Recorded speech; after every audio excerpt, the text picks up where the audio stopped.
اب اگر ہم اس پہ بحث دوبارہ سے کریں گے تو کافی ٹائم جو ہے ہمیں ریکوائرڈ ہوگا، تو اس لیے میں صرف جو ریگولر اسٹوڈنٹ ہیں ان سے میں نے آنسر کیا تاکہ ان کا جو ہے ریوائز ہو جائے، اور جو نیو اسٹوڈنٹس ہیں وہ کوشش کریں وہ لیسن نمبر 1 سے ایکسس کریں تاکہ جب نیو لیسن میں آپ ہمارے ساتھ شامل ہوں تو آپ کو اچھے سے سمجھ آئے کہ لیسن کیا چل رہا ہے۔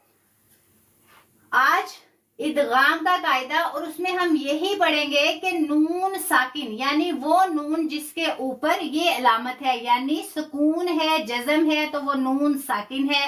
نون ساکن یا تنوین، تنوین کہتے ہیں 2 زبر 2 زیر یا 2 پیش کو، یعنی ڈبل حرکات۔ قرآن کریم پڑھتے ہوئے کہیں بھی اگر نون ساکن ہوگا یعنی نون اس حالت میں ہوگا یا ڈبل حرکات آئیں گی، بے شک وہ 2 زبر ہے، 2 زیر ہے یا 2 پیش ہیں، اور ان ڈبل حرکات کے بعد یا نون ساکن کے بعد حروف یرملون میں سے کوئی حرف آ جائے تو ادغام ہوگا۔ اب حروف یرملون کیا ہے؟ بہت آسان ہے، جیسے کہ اس کے نام سے ہی ہم گیس کر سکتے ہیں کہ حروف یرملون، سب سے پہلے تو یہ سمجھیں حروف یہ جمع کا صیغہ ہے۔ صیغہ اکثر میں بولتی ہوں نا صیغہ، ماشاءاللہ جو ریگولر اسٹوڈنٹ ہیں وہ مجھے بتائیں صیغہ جو ہے اس سے کیا مراد ہے؟ صیغہ جو ہے وہ کسے کہتے ہیں؟ صیغہ کسے کہتے ہیں؟ ریگولر اسٹوڈنٹس آنسر کریں، جلدی ٹائپ کیا کریں تاکہ ہمارا جو ٹائم ہے نظر آ رہا ہے سب کو۔ دوبارہ سے بتائیں، را کی ایگزامپل آ گئی ہے اسکرین پہ، اور کوئی مسئلہ نہیں ہے، جنہوں نے کلاس مس کی ہے وہ جب اس کو ریکارڈڈ سیشن کو یوٹیوب پہ اپلوڈ کروا دیا جائے گا تو وہ اس کو ایکسس کر لیجئے گا، ٹھیک ہے۔ اگر میں اس کو اعراب دوں، یہاں من،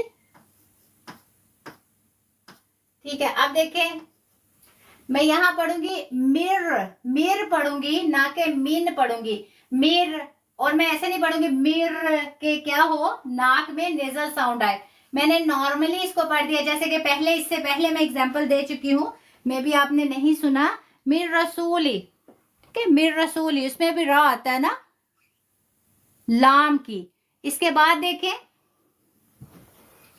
بالکل اس کے بعد ہی لام کی ایگزامپل بھی ہے، ٹھیک ہے۔ آپ دیکھیں یہاں میں پڑھ رہی ہوں مل لدن ہی، میں نہیں پڑھ رہی مل، مطلب نیزل ساؤنڈ نہیں بنا رہی۔ جب بھی لام اور را آئے گا تو ہم کیا کریں گے؟ وہ کون سے 2 حروف ہیں جہاں ہم آئزیشن نہیں کریں گے؟ لام اور